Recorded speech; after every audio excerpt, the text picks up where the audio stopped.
Let's talk about the fight over the South China Sea. It's rich in oil and gas, there are loads of fish, and the shipping lanes are some of the busiest in the world.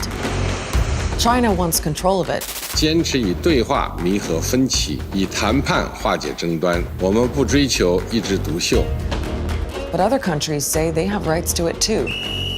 And the Americans, well, they have trade routes through there worth hundreds of billions of dollars. The U.S. has been committed to the idea of freedom of the seas, and nowhere is that under greater threat than in the South China Sea. So what's behind China's claim over these waters? Why won't it share? And could it all lead to war?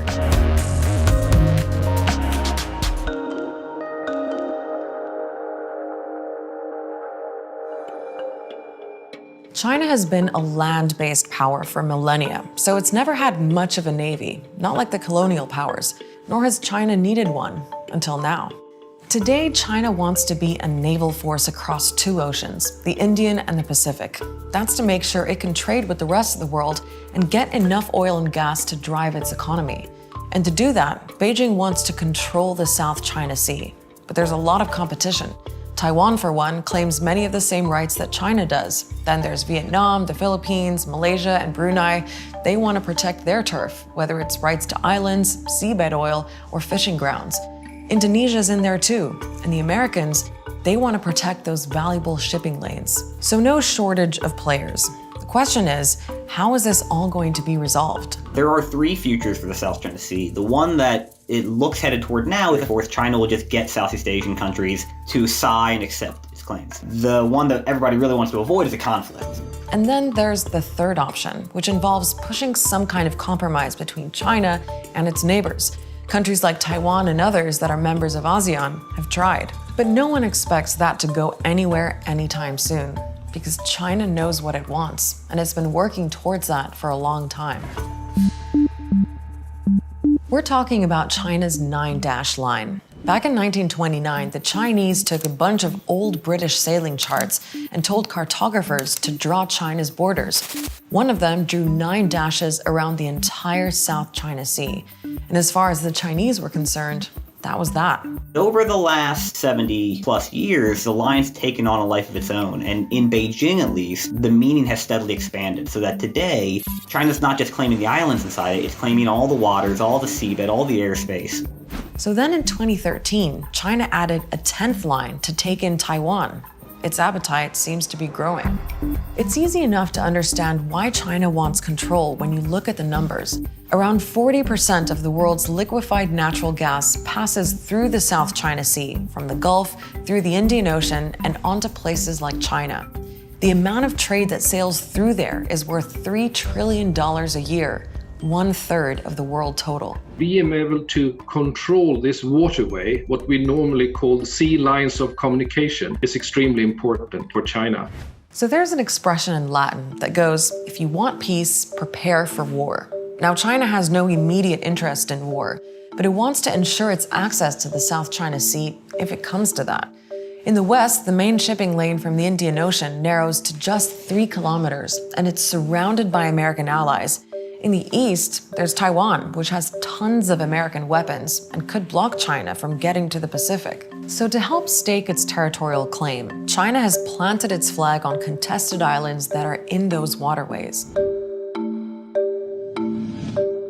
In the Paracels, China's built a bunch of outposts, while in the Spratlys, it's added over 13 square kilometers of reclaimed land since 2013 and turned them into military bases. The militarization of the South China Sea has grown rapidly over the last 5, 6, 7 years. It has come to a point where it's unacceptable for the United States. It may be unacceptable to the Americans, but neither the Obama nor the Trump administrations are seen to have accomplished much.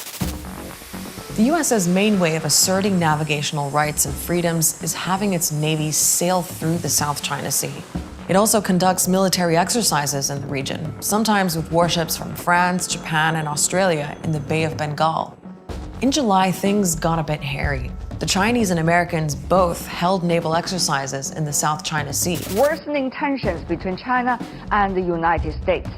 The US sailed in with 2 aircraft carrier strike groups. It's the first time Washington sent 2 carriers for drills in the area since 2014. And the Chinese accused the Americans of escalating things. Before the US elections, the Trump team gave it one last shot, with mixed results.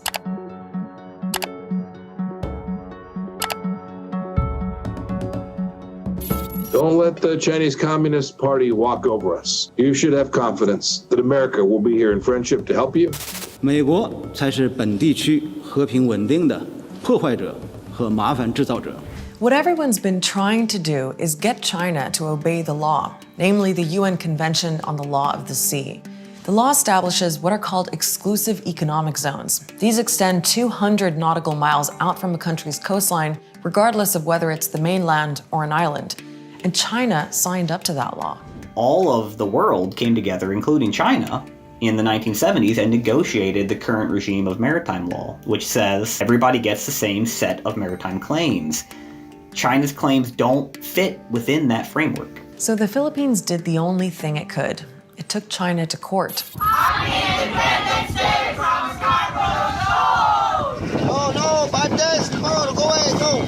One of the big issues was fishing rights. For millions of Filipinos living in coastal communities like this one, food security is at the heart of the South China Sea dispute. In 2013, the Philippines argued that China had no right to the Scarborough Shoal. It filed a case against the Chinese with an international tribunal at The Hague. China! China! China! Judges ended up siding with the Philippines. Remember China's territorial claim based on that 9-dash line? Well, in 2016, the court concluded that it's invalid. When after China lost a landmark arbitration case before the Philippines, Beijing realized that the best way to divert attention from that and avoid diplomatic blowback would be to show some progress. Since the 1990s, ASEAN, that association of South Asian countries, has tried to cobble together a code of conduct for the South China Sea. The idea was to control China's ambitions. China hadn't shown much interest in a code back then, but after losing the case with the Philippines, the Chinese started to push for one, though some in ASEAN questioned China's motives. Honestly and unfortunately, I don't think there is any fertile ground for reaching an agreement. It's not trying to solve anything, right? The Code of Conduct will not say who owns what rock. It won't say whose maritime claims go where. It's meant to manage dispute. There's another problem. Not everyone in ASEAN is eager to offend a country as powerful as China. Certain members of the grouping, particularly Cambodia, but also Laos, at times Thailand, have really no desire to irritate China. And so this means a whole heck of a lot to 4 of the members, 5 maybe, and almost nothing to the other 5. And that's a recipe for no progress. Vietnam has repeatedly butted heads with China over their competing claims. The last time there was a real talk was in Dalat, Vietnam, and the Vietnamese delegation blew up the whole process because they were so angry over recent harassment of oil and gas operations by China that had gone on at the same time. So they'll say that there's progress. I would encourage everybody to take that with a giant grain of salt.